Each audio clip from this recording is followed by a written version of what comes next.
گزشتہ روایت تو حضرت ابو ہریرہ سے عمار کی تھیں، اور امام احمد فرماتے ہیں کہ محمد بن سیرین حضرت ابو ہریرہ رضی اللہ تعالیٰ عنہ سے یوں روایت کرتے ہیں کہ رسول اکرم صلی اللہ علیہ وآلہ وسلم نے فرمایا، حضرت آدم علیہ السلام سے حضرت موسیٰ علیہ السلام کی ملاقات ہوئی تو حضرت موسیٰ علیہ السلام نے حضرت آدم علیہ السلام کو فرمایا، آپ آدم ہیں، آپ کو اللہ نے اپنے ہاتھ سے پیدا فرمایا اور اپنی جنت میں آپ کو ٹھکانہ بخشا اور اپنے فرشتوں سے آپ کو سجدہ کرایا، پھر آپ نے کیا کیا؟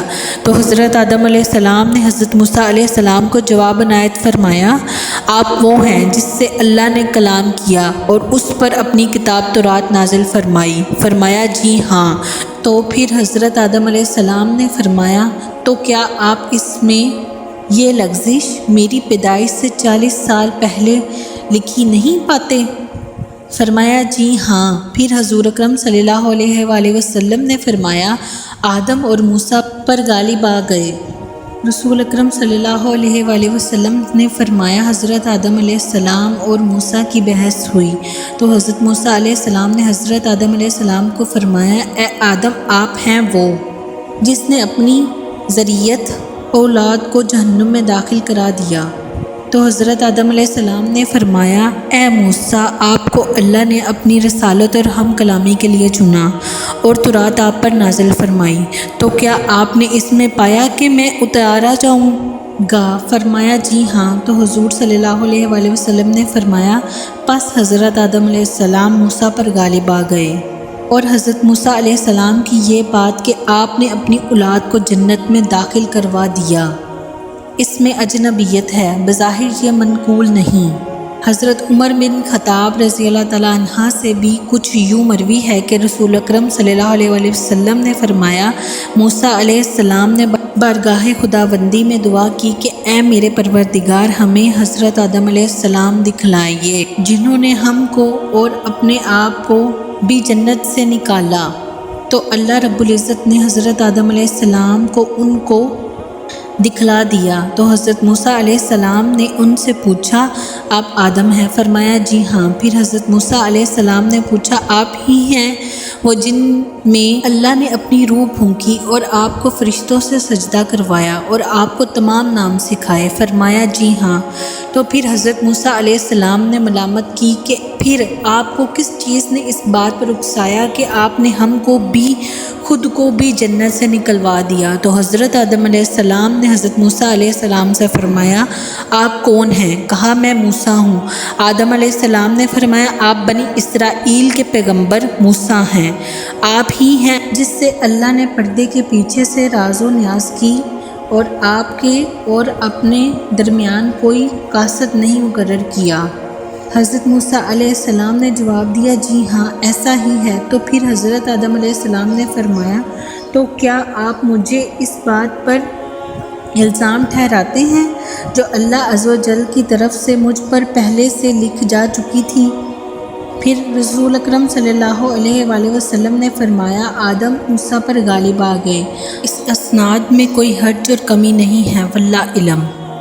الغرض یہ حدیث کئی سندوں سے کتب حدیث میں مذکورہ ہے، جس کی بنا پر اس کے مضمون کے صحیح ہونے میں کوئی شبہ نہیں رہتا، لیکن توجہ کیجیے کہ قدیم زمانے میں دو گمراہ فرقے قدریہ اور جبریہ مشہور تھے۔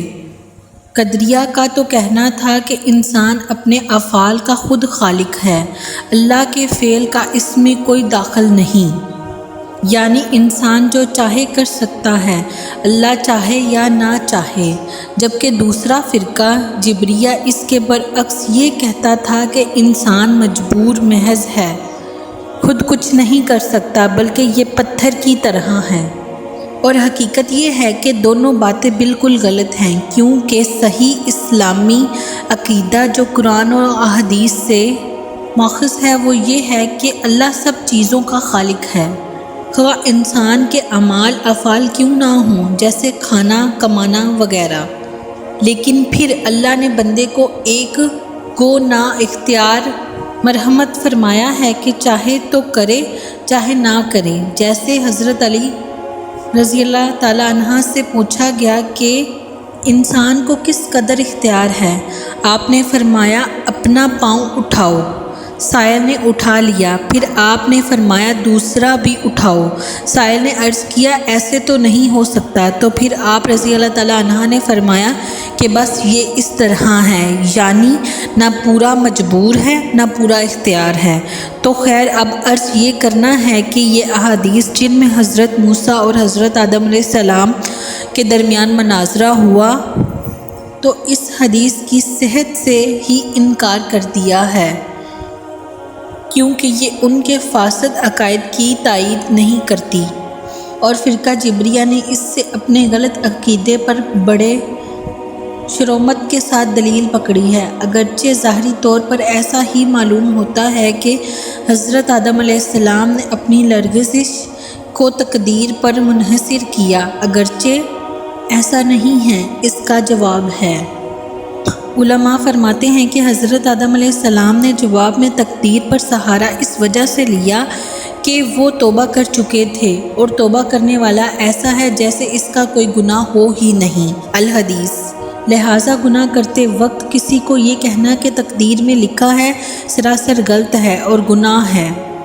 اور یہ بھی کہا گیا ہے کہ حضرت آدم علیہ السلام نے حضرت موسیٰ علیہ السلام کو جواب دیا کیونکہ وہ ان سے بڑے تھے اور پہلے تھے، اور کہا گیا ہے کہ وہ ان کے باپ تھے اس لیے کہہ دیا، اور کہا گیا ہے کہ دونوں پیغمبر مختلف شریعتوں کے حامل تھے، اور کہا گیا ہے کہ وہ دونوں عالم برزخ میں تھے، اور لوگوں کے وہم و گمان کے خلاف ان سے تمام تکلیف شرعی ہٹا دی گئی تھیں۔ بہت شکریہ آپ سب کا اس ویڈیو کو دیکھنے کا۔ اپنی قیمتی رائے کا اظہار کمنٹ میں ضرور کریے گا۔ اللہ تعالی ہم سب کا حامی و ناصر ہو اور ہمیں ہدایت عطا فرمائے، آمین۔